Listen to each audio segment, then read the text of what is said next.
जब राहुल गांधी वोट चोरी के आरोप लगा रहे हैं, विपक्ष नारा लगा रहा है वोट चोर गद्दी छोड़, चुनाव आयोग को सफाई देने के लिए प्रेस कॉन्फ्रेंस करनी पड़ रही है, बीजेपी विपक्ष के बड़े नेताओं की सीट के आंकड़े लेकर आ रही है। ऐसे माहौल में एक डिलीट ट्वीट ने टेम्परेचर हाई कर दिया है। जो ट्वीट डिलीट किया गया है वो संजय कुमार का है। संजय कुमार की पहचान चुनावी विश्लेषक की है। वो लोक नीति CSDS के डायरेक्टर हैं। स्क्रीन पर आपको इस समय जो ट्वीट दिख रहा है उसे ही संजय कुमार ने डिलीट किया है। इस ट्वीट में नासिक वेस्ट सीट के आंकड़े हैं, जिसमें यह बताया गया है कि महाराष्ट्र की इस सीट पर लोकसभा और विधानसभा में वोटर्स की संख्या 47.38% बढ़ गई और हिंगनी सीट पर 43.08% वोटर बढ़ गए। ये ट्वीट अब डिलीट हो गया है। ये ट्वीट किया गया था 17 अगस्त को, उसी दिन जिस दिन चुनाव आयोग ने विपक्ष के आरोपों, वोटर लिस्ट में कथित गड़बड़ी और बीजेपी से मिलीभगत के आरोपों पर जवाब देने के लिए प्रेस कॉन्फ्रेंस की थी। ये ट्वीट डिलीट करने के बाद संजय कुमार ने सोशल मीडिया प्लेटफॉर्म X पर लिखा, मैं महाराष्ट्र चुनाव के संबंध में पोस्ट किए गए ट्वीट के लिए ईमानदारी से माफी मांगता हूं।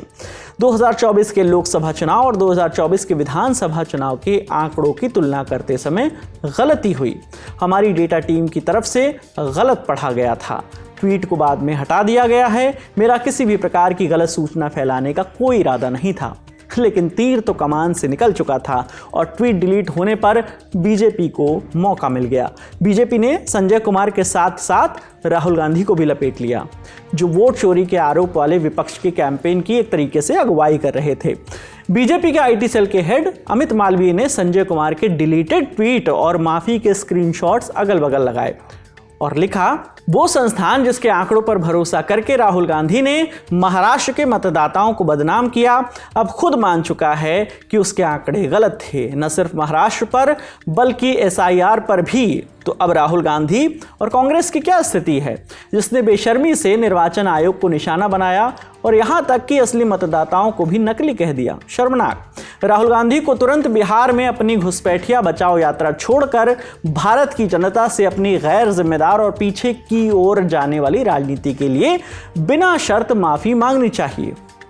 हाँ, ये बात सही है कि राहुल गांधी महाराष्ट्र चुनाव के नतीजों के बाद से वोटर लिस्ट में धांधली के आरोप लगा रहे हैं। कह रहे हैं कि आखिरी महीनों में अप्रत्याशित तरीके से वोटर्स बढ़े, जिस पर उन्हें शक है। हालांकि उन्होंने जो प्रेजेंटेशन दिया था उसमें सेंट्रल बेंगलुरु लोकसभा के अंदर आने वाली महादेवपुरा सीट के आंकड़े दिए गए थे। सोशल मीडिया प्लेटफॉर्म X पर इसको लेकर जंग छिड़ी हुई है। राहुल के समर्थक कह रहे हैं कि राहुल ने संजय कुमार के आंकड़ों का जिक्र ही नहीं किया। वहीं बीजेपी के समर्थक इसके उलट बातें लिख रहे हैं। इस बीच बीजेपी IT सेल के हेड को कांग्रेस की social media incharge Supriya Shrinate ने जवाब दिया है। उन्होंने चुनाव आयोग का डेटा देकर बताया कि पिछले कुछ लोकसभा चुनाव के मुकाबले सिर्फ 2024 में ही 5 महीने में 5 साल से भी ज्यादा वोटर बढ़े हैं। CSDS नाम की एक संस्था है, चुनावी आंकड़ों पर काम करती है। उसके प्रमुख हैं संजय कुमार। उन्होंने 17 अगस्त को महाराष्ट्र चुनाव को लेकर कोई एक ट्वीट किया था, जिसको उन्होंने 19 अगस्त को डिलीट किया और कहा कि वो ट्वीट असल में गलत आंकड़ों पर हो गया था। अब इसके आधार पर बीजेपी के ये जो गिद्ध हैं, ये राहुल गांधी के सबूतों को झुठलाने पर आमादा हैं और इसलिए जरूरी है कि कुछ बातें आप समझ लीजिए। सर्वप्रथम, राहुल गांधी जी की प्रेस कॉन्फ्रेंस 7 अगस्त को हुई थी। संजय कुमार की ट्वीट 17 अगस्त की है। राहुल गांधी जी की प्रेस कॉन्फ्रेंस का आधार CSDS का डेटा नहीं था।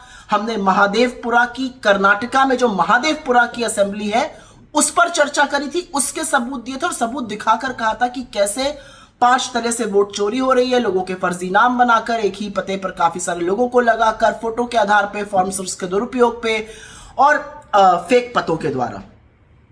यह बात कर्नाटका के महादेवपुरा असेंबली की थी। इसका महाराष्ट्र की वोट से कोई लेना देना नहीं था और ना CSDS से इसका कोई लेना देना था। पहली बात। दूसरी बात, चुनाव आयोग का खुद का आंकड़ा कहता है कि 2004, 2009, 2014, 2019 के चारों चुनावों में जो 5 महीने का गैप होता है लोकसभा चुनाव और विधानसभा चुनाव में, उस गैप के दौरान महाराष्ट्र में 5 महीने में 5 साल से कम वोट ऐड हुए थे। वाजिब भी है, 5 साल से ज्यादा वोट कैसे ऐड हो सकते हैं।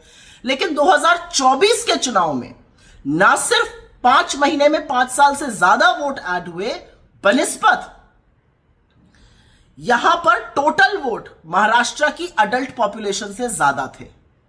इन सबके बीच बीजेपी के अध्यक्ष जेपी नड्डा को एक गाना याद आ गया जिसके बोल हैं, खड़ा हूं आज भी वहीं।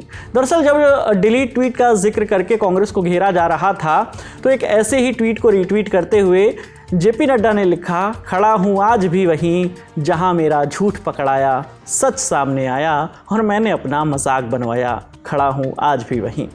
कुल मिलाकर ट्वीट डिलीट हुआ है लेकिन मुद्दा डिलीट नहीं हुआ है। बीजेपी माफ़ी की मांग करेगी, कांग्रेस माफ़ी मांगेगी नहीं। बिहार में विपक्ष की वोट अधिकार यात्रा चलती रहेगी। किसका नैरेटिव जनता तक पहुंचा है ये तो बिहार चुनाव के नतीजे ही बताएंगे। मामले पे जो भी अपडेट आएगा हम आपके सामने ज्यों का त्यों लाकर रखेंगे। आपके लिए तमाम जानकारी लाए हैं हमारे साथी गौरव ताबरकार। कैमरे के पीछे दानिश है, मेरा नाम विकास वर्मा है। देखते रहिए दी लल्लन टॉप। शुक्रिया।